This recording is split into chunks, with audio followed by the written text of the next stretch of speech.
हाय दोस्तों, जय हिंद, वंदे मातरम। आज मैं एक छोटा सा डिस्कशन जो करंट परिस्थिति चल रही है इंडिया पाकिस्तान की, उसके विषय में करने के लिए उपस्थित हुआ। बहुत सारे यूट्यूब चैनल्स के थ्रू कुछ मिस इन्फॉर्मेशन, डिसइन्फॉर्मेशन फैलाई जा रही है। इंफॉर्मेशन वॉरफेयर का टाइम है।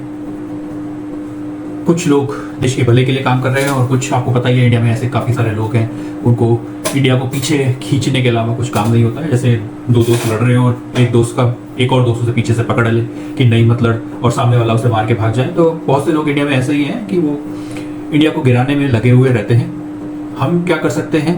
हम as normal citizens of India, हमें हिम्मत बांधे रखनी है। पाकिस्तान को सबक सिखाना ज़रूरी है। कीमत वो चुकाएंगे, हमें भी चुकानी पड़ेगी, पर वंस फॉर एन ऑल ये टंटा निपटना चाहिए। अगर पाकिस्तान को इस बार अच्छा सबक सिखाए बिना छोड़ दिया तो जो अटैक्स 26 लोगों के ऊपर हुए हैं वो फिर 260 लोगों पे होंगे और पाकिस्तान नहीं सुधरेगा। पाकिस्तान को करारी चोट पहुंचनी चाहिए, कुछ ब्रेकेज होनी चाहिए उसके मिलिट्री सिस्टम में, तब जाके उसे एहसास होगा कि अगर हमने ऐसी कोई भी हिमाकत आगे से की तो उसकी हमें अच्छी कॉस्ट देनी पड़ेगी, तो वो इसे करने से रुकेगा, डेटर होगा। बहुत सारे यूट्यूब चैनल्स हैं और बहुत सारे लोग हैं कि चाइना आ जाएगा और चाइना ये कर देगा और इंडिया की इतनी कैपेबिलिटी नहीं है। हमेशा भारत को कमजोर स्थिति में प्रस्तुत करना है और कमजोर प्रदर्शित करना है। लोगों को भी ये एहसास दिलाना है कि हम कमजोर हैं। जो कमजोर होते हैं वो भी अपने जीवन के लिए, अपने आत्मसम्मान के लिए खड़े हो जाते हैं और लड़ते हैं। हजारों वर्षों से हम लड़ते आए हैं और ऐसे ही जयचंद हमें अंदर से कमजोर करते हुए आए। भारत बटा हुआ था, कई सौ रियासतों में बटा हुआ था, even at the time of independence. यही एक रीजन भी था कि बाहर के अटैकर्स आकर, क्योंकि हम बटे हुए थे, हमारे ऊपर रूल कर पाते थे और फिर हमें टॉर्चर कर पाते थे।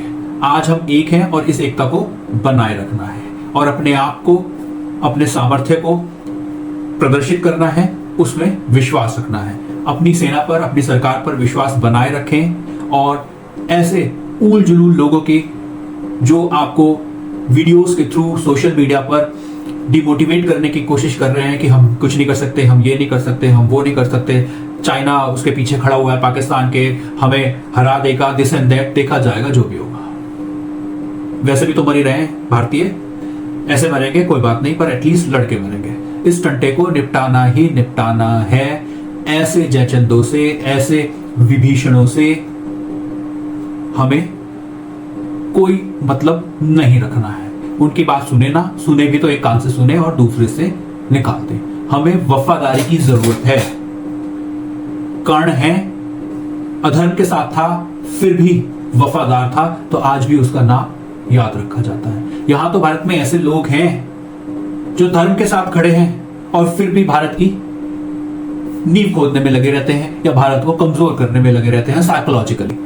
तो इंफॉर्मेशन वॉरफेयर के आड़ में वो साइकोलॉजिकल वॉरफेयर करने की कोशिश कर रहे हैं और भारतवर्ष को, भारतवासियों को, भारतीय सेना को डिमोटिवेट करने की कोशिश कर रहे हैं। हमें उसमें नहीं पड़ना है। इस युद्ध में पूरा भारत अपने रिजॉल्व के साथ उतरा है।